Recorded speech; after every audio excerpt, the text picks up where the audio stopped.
Hey guys, what's up? It's Stephanie. It's Ariana. So, what are we going to talk about today? We're talking about what's happening in Greece. Yes. So, if you followed on our last episode, we talked about our medical outreach program experience. We talked about the importance of, definitely for healthcare workers to get an experience out there.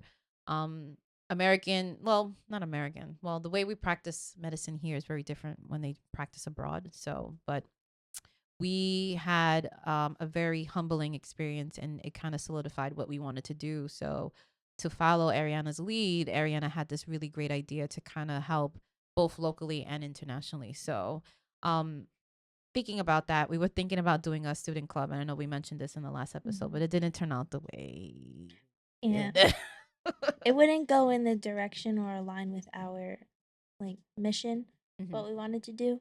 It would be very confined and very limited, and I didn't think that it would flourish. Yeah, in So a sense that we're not going to be able to do what we want to do. mhm. So, not Yeah. have the same freedoms to do that. But I think the importance of this episode today is we're kind of trying to focus on what was really like how to define what happened out there and the different elements that come into play, especially um in the situation with refugees. But Mhm. again, my name is Stephanie. And I'm Ariana. And welcome to the podcast. If these scrubs could talk, I am your host.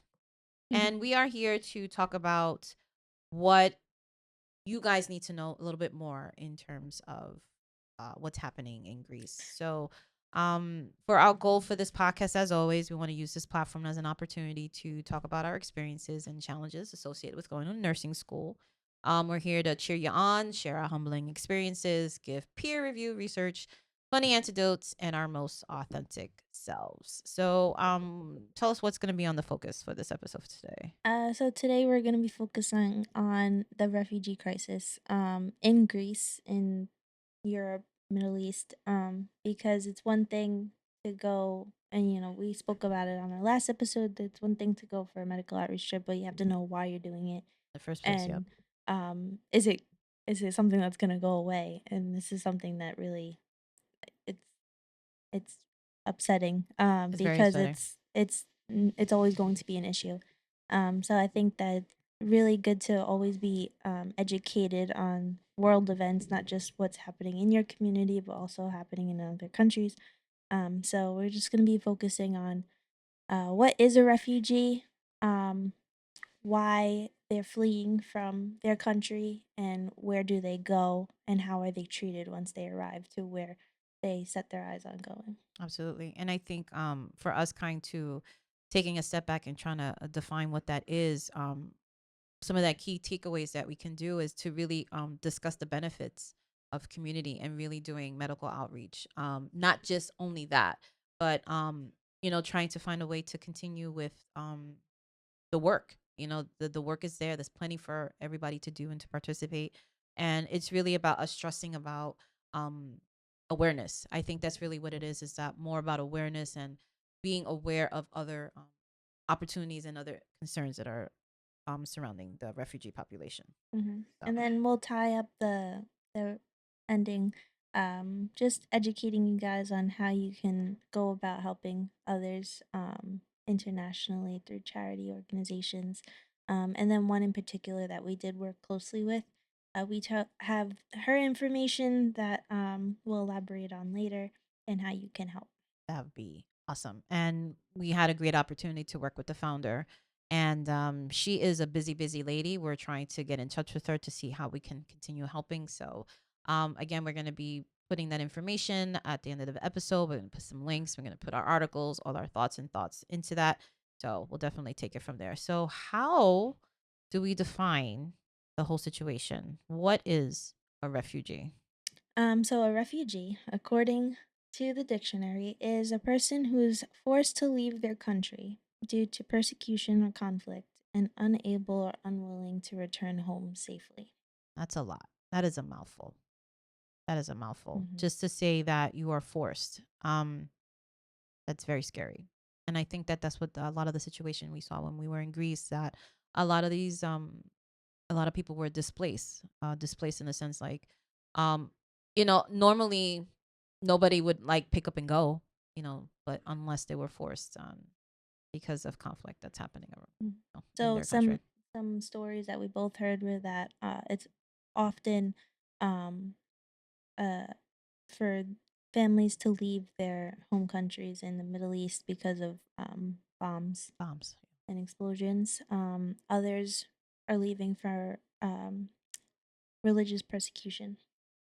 So through research, um, I found a few examples of a few families that had left from religious persecution because when a Muslim woman or man um, is in a relationship with somebody that's not part of the same faith, it's not supported It's frowned whatsoever. upon. Very frowned upon. Very frowned upon. And that's one some of the reasons why that they become refugees and they have to flee.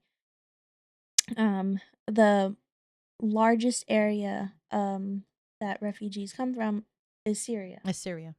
That's a lot of the refugees that we met were from Syria, and Syria is right next to Turkey. Turkey. Yep. So the way that they travel is that they get in contact with coyotes or smugglers, and they're given a lump sum of money, which is often about 1,000 euros, and they travel through Turkey. They can't cross the border with Turkey knowing. They used to be able to. It was a little bit more lenient, but now it's not. No, it's not. Yeah. And then ultimately they reach the Mediterranean Sea, cross by boat, and land in a Greek island. Um, but the journey Is is rough. something else. And if you heard in our last episode, a lot of the young women and children that did travel by water, they have a lot of fears associated with that. So um yeah, it's scary. I know that when in the beginning of our application process, we were asked if we were able to swim. So I found that question to be a little strange and I wasn't sure why. But I to my understanding that if we were allowed to come to the shore to help bring them from their boats and from the water, that would be one thing that we would be doing in that sense. But we were not able to do that. So Mm-hmm. I know that if that was the case, that we would be the first people that they would see in terms of rescue. So we were introduced to short videos prior to coming to Greece about I believe it was the young lady that they showed a video from beginning to end where she unfortunately lost her family during her travel, and she became an orphan.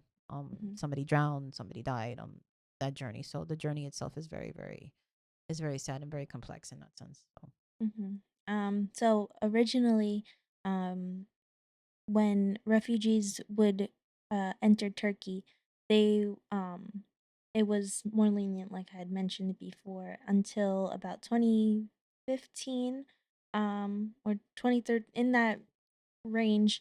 They created a deal between the European Union and Turkey that they were going to limit the amount of uh, travel coming into Turkey, and that affected the Macedonian border as well.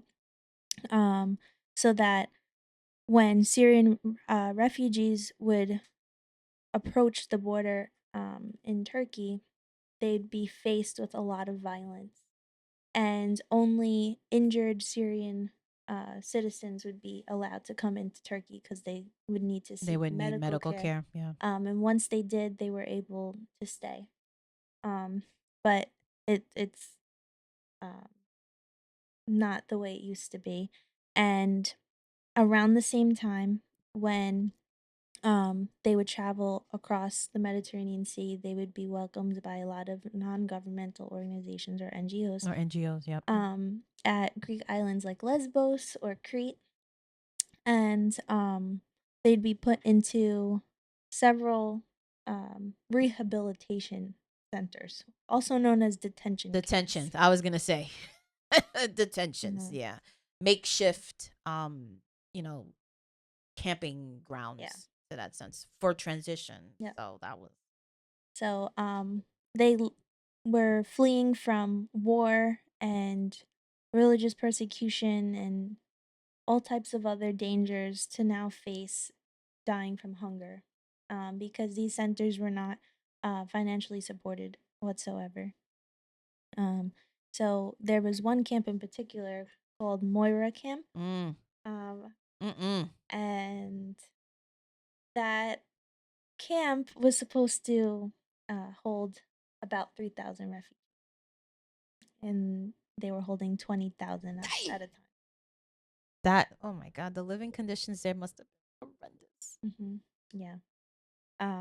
So they um, they were active. They came up around 2013. They were active until about 2020 when, unfortunately, Unfortunately. the camp burned to the ground. The reasoning for that was that there was makeshift electrical Mm-mm. something or other, that combined with the heat, it And the heat ain't no joke in yeah, Greece. no, it's like 100 degrees and it's dry. It's And dry. Yeah. not humid at all.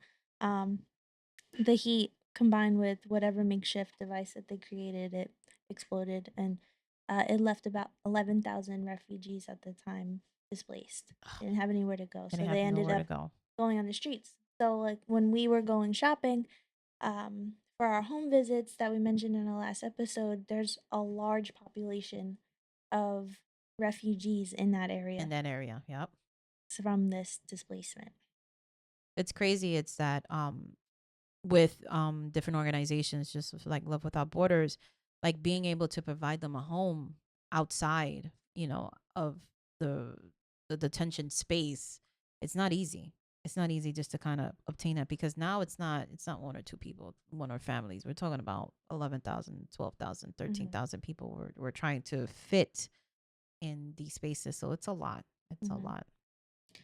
Yeah. So we can rewind a little bit and ask why um why choose Greece out of all the countries Mm, to seek refuge.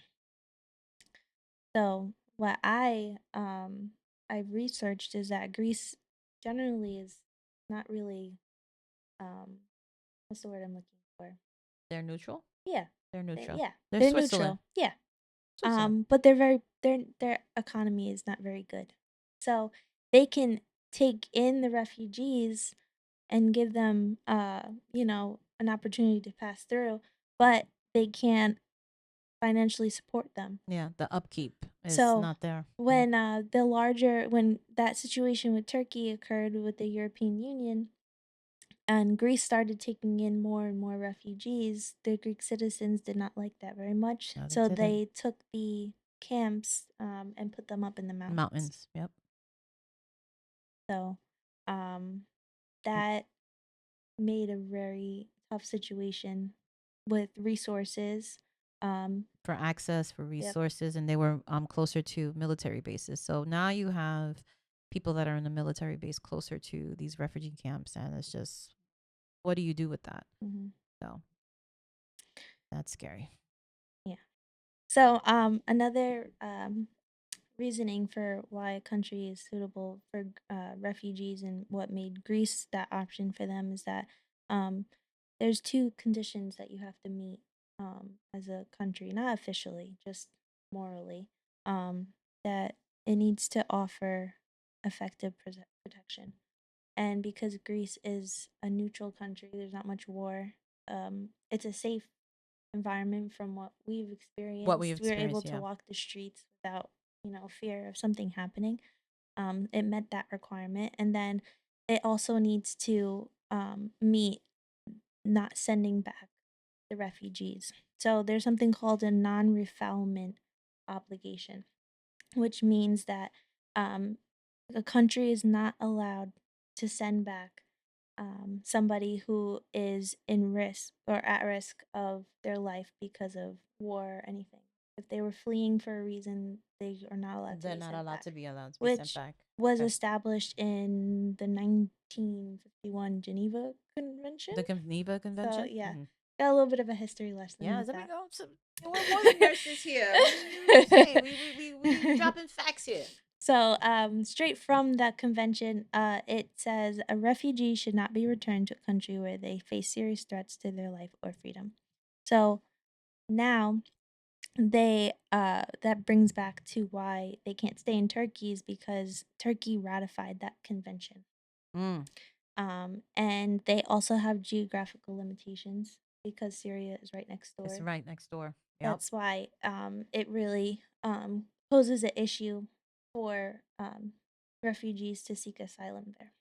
And that's why we also heard about that family that we mentioned in the last episode. Mm-hmm, mm-hmm. The two sons weren't able to stay Yeah. out of the whole family. I have the whole family. The thing about that is like when we think about how complex the situation is, we're trying to figure out how can certain countries fit that parameter and then be able to still provide protection in that sense without having to worry about being returned. So, I mean, with everything with the current climate right now, it's Yeah. just we're in the middle of a presidential debate. Hmm. We're trying to figure out who is going to be best leading this country, and we are at I don't even know. We are at a loss. We are at a loss to see how we're able to still help those afar, but we have to help those Yeah. near as well. So Like we do everywhere there are refugees.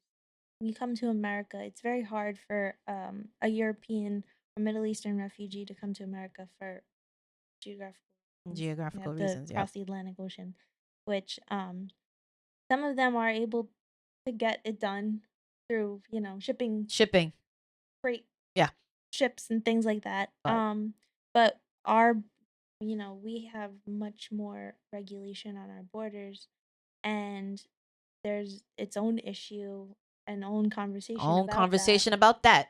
Um, so there are refugees that are here that are in New York City that are in California, I think. Um, they are provided housing, they're provided with funding and things Funding like that that they don't get in Greece. So that's an issue that they face, that when refugees get to Greece, they have no intentions of really staying there. You see a lot of them travel outside of Greece and they go to they Germany. go to Germany. Yep, Once you achieve asylum, you're able to travel anywhere within Europe. Um, so we met a few that were able to achieve Greek asylum, and they can travel anywhere in Europe, but they're not allowed to go anywhere else. anywhere else? No. Yeah. I mean, there might be a lot of stipulations when it comes to asylum, but it's better than in the situation you came in with. Hmm. So think of it in that sense. I know that we're different countries have to provide some sort of safety net for you guys, and if you're able to kind of, I don't know, go through the whole process, and hopefully you get your documentations that you'll be able to do and move on. So Greece is really like the stepping point or the stepping stone to kind of moving on past to any other locations in Europe. So So there's foundations like Love Without Borders. We met the founder. She was originally a flight attendant with her home base in Berlin. And she, through her frequenting the area, she saw the refugee situation and she developed Love Without Borders. And her foundation is very, very known throughout the world. mm-hmm. She's Hands on. she's done a TED talk. She's affiliated with a lot of different schools throughout the United States and in Europe. And uh, part of her mission statement is, or the way that she got started is she went through art therapy with these the refugees. She'd provide art supplies, and she'd let them just have their creative expression because there's a large language barrier. So through art, you don't need language. You can visualize emotions, what people have been through. And so when she gave the art supplies for them to have this outlet to let anything that was going on mentally to just come out, she saw the beautiful artwork that they were coming up with. and she decided she would sell it on their behalf, and 100% of the profits would go We'll go back to them. directly to them. Yeah. So thinking about how the importance of art therapy and therapy itself, it's another form of communicating what others might not understand. So I think that with this platform, with this foundation, that we firsthand saw it, how little kids and even adult women were there, and they were expressing their love and their hopes and their dreams through their artwork. And I thought it was a really telling display of the importance of doing that. So I think the founder, she knew what she was doing. She definitely knew what she was Yep. doing, and I Yeah. think it was super important to display that. Yeah. So she has a gallery in Athens, and it displays different. I think she displays like there's this the main pieces that stay on display, and then there's a lot of different artwork that's in a back room that we had the privilege of being able to We see did. We did. and take back with us to New York to display at our school Right. for an art show so that our community can purchase the artwork and not Oh, just what were you yeah. gonna say? No, I'm just saying, like, I'm thinking about like when we were at the gallery, being able to pick out the artwork Mm-hmm. and to see like how different each piece of artwork was, um and being able to bring it back to the states for to get the proceeds and have it go back to them. I'm like, Mm-hmm. it's a really, I think it's a really important thing that we were able to do that. But On each artwork art piece you have the name of the artist, where they're from, and how and old what they how old are. they were. Yeah. Mm-hmm. So you got to see like really beautiful artwork that was created by like someone who was 6 years old. 6 years old, 7 years Yeah. old. I think the one of the most powerful pieces that I saw, I believe, was the one with the barbed wire, and it was a scene of war, Mm-hmm. and it was so well done, and it shows like there's so many things that are happening that we're not aware of, and then by us going to the gallery, we're aware of it now. Mm-hmm. That's why we're trying to give you guys the information and see how you guys can help and participate in in this foundation. Not just this one in particular, but because we had a great connection with the founder, and we really want to do what we can to help in any way. Mm-hmm. Yep. So another part of what she does is that she helps with housing and to help purchase supplies, food, any type of bills that you might have. She tries to raise money and support these families because once you're able to leave the refugee camp, when you achieve asylum there, you she helps with temporary housing. Yeah. You're So essentially on your own. yeah, So it's just like, I mean, you've been on your own the whole entire yeah. time, but I'm just So saying, you go like, from a camp to the to the streets. streets. So she tries to meet you somewhere in the middle of that and get you somewhere that you can stay. And part of the agreement is that there's an understanding you're going to try and find a job. You're going to try and support yourself Support so that yourself. when the Yep. three to 6 months period's over, you're able to do so. But more often than not, they usually use that time to save up and move to And move Germany to somewhere else. or Yeah. move somewhere else. Yeah. So, other than that, she does accept donations. Part of her donations, you can either send art supplies, to her PO box that she has, and all the information is on her website at Love Without Borders for number 4refugees.com. Um, And we're gonna definitely put that in our link and our show notes for the podcast. So we'll definitely have all that information for you to do your donations for her. yep. Exactly. So she has everything that you would need in order to donate how you see fit. By buying a piece of artwork, by donating art supplies, or you can donate directly through debit, credit, or PayPal. And she does on her Facebook. She has a Facebook as well, and she announces when she's going to be in the Well, area she's gonna doing be an in the event, area. Yep. Yep. Yep. if she needs assistance with finding temporary housing for a certain family that she just came across. So if you follow her, you can definitely be updated and see what's happening in Greece. For sure. For sure. And I think with this opportunity to work with people like of this manner, like, she knows what she's doing. She has a lot of experience, and we were like really privileged to kind of meet her and learn more about the organizations and its goals and things like that. So I really wanted to commend her to kind of like opening our eyes, being on this medical outreach trip, because there's a lot of shit we just don't know about. A lot of stuff. Yeah. Yeah, and, like, you know what's happening, you know there's a lot of bad things happening in the world, Yeah. but it doesn't actually become real till it's, like, in front of your It's in face. front of your face. Yeah. Absolutely. So, definitely changed my way of thinking for, the people that are, unfortunately affected by poverty around in our community, but it only makes me want to do more.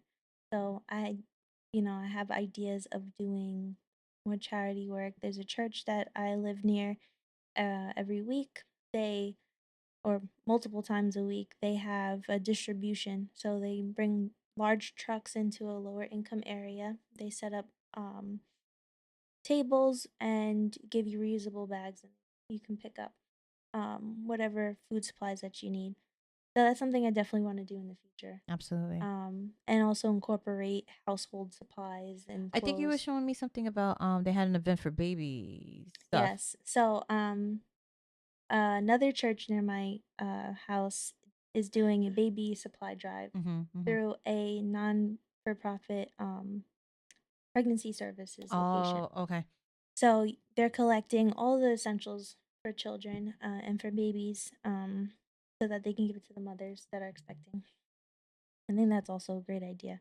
And if we could try and find a way to facilitate shipping that to Love Without Love Borders Without so Borders. that Yeah, they yeah, can yeah. distribute on our behalf, that would be great too. Yeah.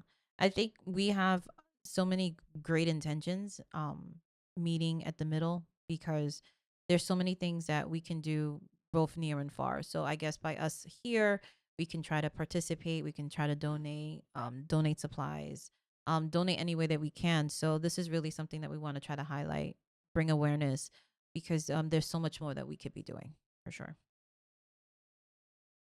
Um, I don't know if there's anything else we need to discuss, because this is an important cause to our hearts. So we want to make sure that you guys are aware of it.